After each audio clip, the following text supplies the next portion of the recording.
for Calgary-Shaw. Thank you, Mr. Speaker.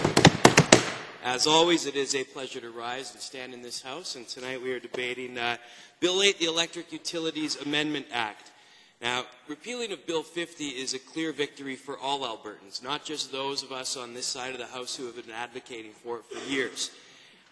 It's good to see that the government is taking another page from the Wildrose Green Book, and no, we're not just simply trying to take credit for it. It's the right thing to do. This was clearly an abuse of power by the cabinet of the day. Nothing good was going to come from removing the need for an independent assessment, and they should have realized that. This was going to set them on a path for failure, and it really truly did. And it's culminating here today in the acceptance of that failure. Likewise, nothing good will come from forging ahead with the results of what is now being deemed as an abject failure. And giving Cabinet the absolute power to circumvent that formal process is ludicrous. Those lines were assessed based on a 2003 assessment. Well, let's look at what's changed in our world since 2003. You'll recall the SARS outbreak, perhaps the fact that the Concorde enjoyed its last flight, or maybe more apt that Americans still believed Saddam Hussein was in possession of weapons of mass destruction.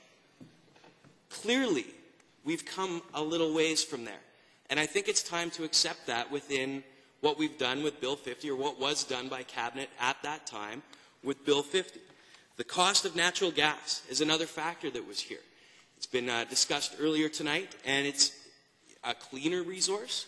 It's less expensive than it was, far cleaner and more green than coal, and it should be the direction that we look to go, because based on the fracking abilities that we have now, we are going to have ample resources for it. We don't have to build massive transmission lines to use it. It just makes sense. Now, proponents of this transmission project will suggest that it is merely transition charges that are going to increase on our power bills, and they are correct in suggesting that.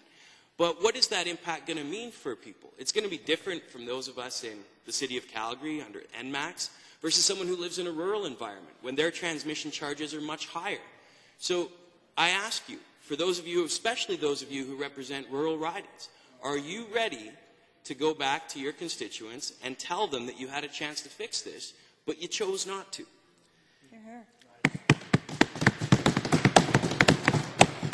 NMAX in Calgary is also building the Shepherd plant, which is going to be online in 2015, Mr. Speaker. That is going to generate 800 megawatts of electricity, and it's going to be enough to power half of that city. We're not going to benefit in Calgary from these transmission lines, just like the majority of Albertans are not going to benefit from them. And even though our population is growing, our electrical consumption is not. Now, that's a fact that I would suggest everybody take a good look at, because it's counterintuitive. It absolutely is. And the reality is, if you reach out to various stakeholders, Mr. Speaker, and I strongly suggest every member do just that, they will tell you, based on reduced load from energy-efficient appliances, LED lighting, the reality is consumption is not growing even though our population is.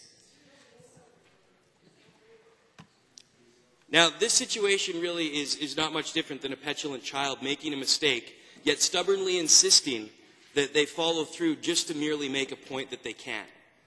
This bill is recognition of a mistake and ensuring that it doesn't happen again, which we can all agree on. But it will be a failure if it allows the byproduct of the mistake to continue. This decision will leave a legacy. 10 to 15 years from now, this will be looked at and it will be judged a failure. Now, we are all going to be judged by that decision, and I hope that each and every one of you are ready for that. And there's a quote that I heard once that I'm just going to share with you because it stuck with me for reasons that are probably going to become clear after you hear it. And it goes, "Growing up, I was always taught that the only thing worse than making a mistake was not admitting the fact that you did. And I made a mistake on these issues, and now I'm fixing them." The quote goes on to say, "I think one of the things I've learned since last year is Albertans want leadership, they want honest leadership, and they want people to be straightforward and direct, and that's how I'm going to be."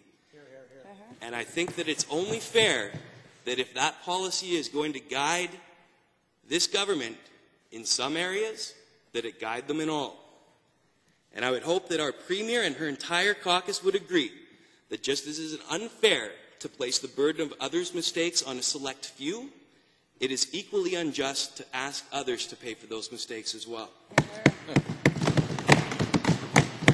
We are asking for future generations to pay for the mistakes of Bill 50. And again, I ask you and implore you to please educate yourself.